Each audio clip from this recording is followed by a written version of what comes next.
Est-ce que tu sais pourquoi 90% des setters partent au bout de 3 mois? C'est pas parce qu'ils sont mauvais, ni parce qu'ils n'ont pas le niveau. C'est tout simplement parce qu'ils sont pas bien intégrés. Aujourd'hui, je vais te montrer dans cette vidéo comment bien intégrer un setter, le tien ou alors un futur setter, mais aussi en faire un A-player. Parce qu'on sait très bien que dans le business, être entouré de bonnes personnes qui vont t'apporter une forte valeur, et bah tout simplement ça va permettre de scaler ton business. Et donc il faut que tu les gardes à tes côtés. Donc qu'est-ce qu'il faut faire avant même son arrivée? L'erreur classique, c'est de recruter un setter et de l'envoyer directement en mission. Ça ne marchera jamais, je vais vous expliquer pourquoi. Recruter sans préparer, c'est comme si tu invites quelqu'un à jouer au football, mais tu ne lui donnes pas le maillot, tu lui expliques pas les règles ou encore tu lui donnes pas le ballon. Avant son premier jour, tout doit être clair avec lui. Tu dois tout simplement clarifier les objectifs, par exemple le nombre de leads qu'il doit avoir un objectif mensuel. Déjà, il faut que ce soit à court, à moyen ou alors à long terme, c'est super important. Il faut que tu prépares aussi tous les accès, que ce soit les CRM ou encore les scripts, pour que quand il arrive, il ait un maximum de ressources à ses côtés. C'est pareil, il faut absolument qu'il soit dans tes canaux de discussion pour qu'il ait accès à ton Slack, à ton WhatsApp, pour qu'il se sente intégré. Et aussi, tu peux rassembler des docs clés avec, vu que toi, tu es déjà passé par là, avec des objections fréquentes sur ton produit et aussi la fiche du produit pour qu'il connaisse ton produit ou ton service par cœur. Et surtout, le plus important là-dedans, c'est de le présenter officiellement à l'équipe parce que là, il va se sentir attendu et surtout valorisé. Et ça, c'est super important pour intégrer quelqu'un. Là, on va passer à la deuxième étape qui est l'onboarding structuré. Il faut savoir que les 7 premiers jours quand vous recrutez un setter, c'est le plus important, c'est où c'est décisif. Les jours 1 et 2, c'est simple, tu fais un call avec lui de 30-45 minutes. Tu vas tout simplement lui expliquer comment fonctionne ton entreprise, ta vision, ce que tu attends de lui et les objectifs. Les jours 3 et 4, c'est simple, tu vas tout simplement faire des simulations d'échange avec lui. Tu vas lui donner des vrais scénarios, voir comment il répond. Et en fait, déjà, vu que tu es passé par là, en fait, ça va l'aider à rectifier. Et surtout, lui, il va pouvoir déjà partir sur des bonnes bases pour ses premiers appels. Ou alors, tout simplement, ses premières prospections. Les jours 5 et 7, et bah tout simplement quotidiennement, tu vas venir faire un appel de 10-15 minutes et tu vas voir qu'est-ce qu'il a fait aujourd'hui, comment il a booké ses rendez-vous et en gros tu vas essayer de corriger un maximum d'erreurs et en fait c'est ce suivi-là qui va être super important pour la suite. Faut être clair, un onboarding raté c'est 3 mois de perdu, par contre un onboarding réussi c'est un setter qui est carré dans ta boîte aujourd'hui. Là on passe à l'étape la plus importante pour moi, donc oui il y a la première semaine mais maintenant le suivi rapproché parce que oui avoir un setter au sein de son équipe c'est quelque chose qui demande du temps parce qu'il faut être à ses côtés, sinon même si vous recrutez le meilleur setter,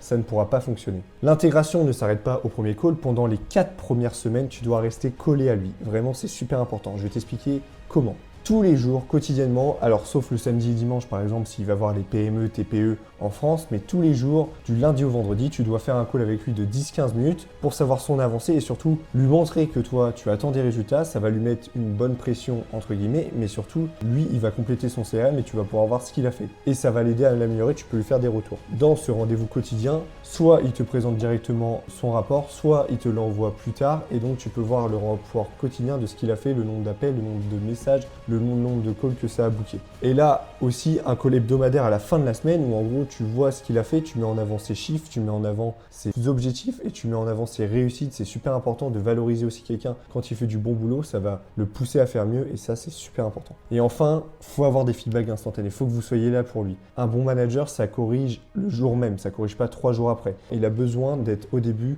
c'est triste mais tenu par la main en fait, littéralement. C'est super important. Le secret, c'est le rythme. Un setter corrigé en live, en fait, il va avancer 3 fois plus vite qu'un setter délaissé. C'est tout simplement ça. On va passer à l'autre partie qui est la motivation et la reconnaissance. Ici, il faut vraiment que tu humanises. Fais passer à l'idée que c'est vraiment un humain et pas une machine, qu'il est vraiment important dans ton processus et qu'il est indispensable. Un setter, ce n'est pas juste un outil à rendez-vous, c'est une personne derrière qui a des objectifs. C'est super important que tu relis ses résultats à ce qu'il veut atteindre. Exemple, ton setter, il rêve d'avoir 3 cas par mois. Et bah, faut que tu lui montres combien de rendez-vous ça représente chaque jour. Quels sont ses objectifs, en fait, concrètement. En fait, il faut que tu valorises aussi ses victoires, même si c'est des petites. Quand il arrive à décrocher un rendez-vous difficile ou alors qu'il prend des initiatives en faisant des messages et que ça fonctionne bien, des premiers messages, ça, faut que tu valorises ces petites victoires. C'est super important pour lui. Et surtout, si tu veux garder la confiance avec lui, c'est tout bête, mais il faut que tu payes à l'heure. Il faut que tu le payes à l'heure dès qu'il y a une commission, dès que tu as réussi à closer derrière si tu as un closer ou si c'est toi qui fais le closing. C'est super important parce qu'en fait, ça permet de garder cette confiance. Si tu as quelques jours de retard, tout simplement, tu vas la briser cette confiance. Et surtout, essaye de le faire participer aux réunions d'équipe. En fait, c'est là qu'il va se sentir qu'il est important dans les décisions et donc il va se sentir qu'il est bien intégré avec vous au sein de votre agence, de ton business en fait. La fidélisation long terme, ça aussi c'est une partie très importante. Si tu veux garder ton setter, faut qu'il ait une vision long terme avec toi, faut qu'il voit son futur avec toi.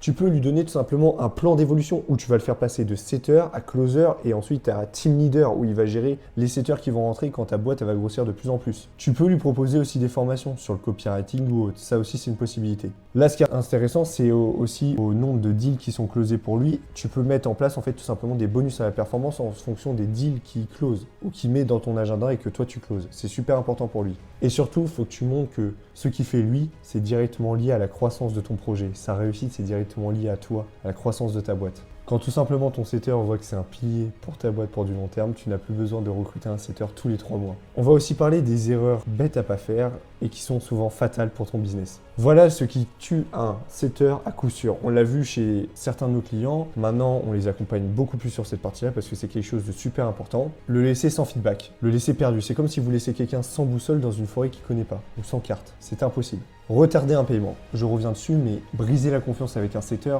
c'est pareil, c'est pas possible. Le setter, c'est quelqu'un de très important dans votre business. Quand vous déléguez cette partie-là, en fait, vous déléguez vos prochaines ventes. Et s'il n'y a pas de confiance avec lui, ça ne pourra jamais marcher. Lui filer des leads pourris sans explication. Si votre funnel d'acquisition client est mauvais de base, en fait, vous allez lui mettre une épine dans le pied. Il faut avoir un bon funnel d'acquisition.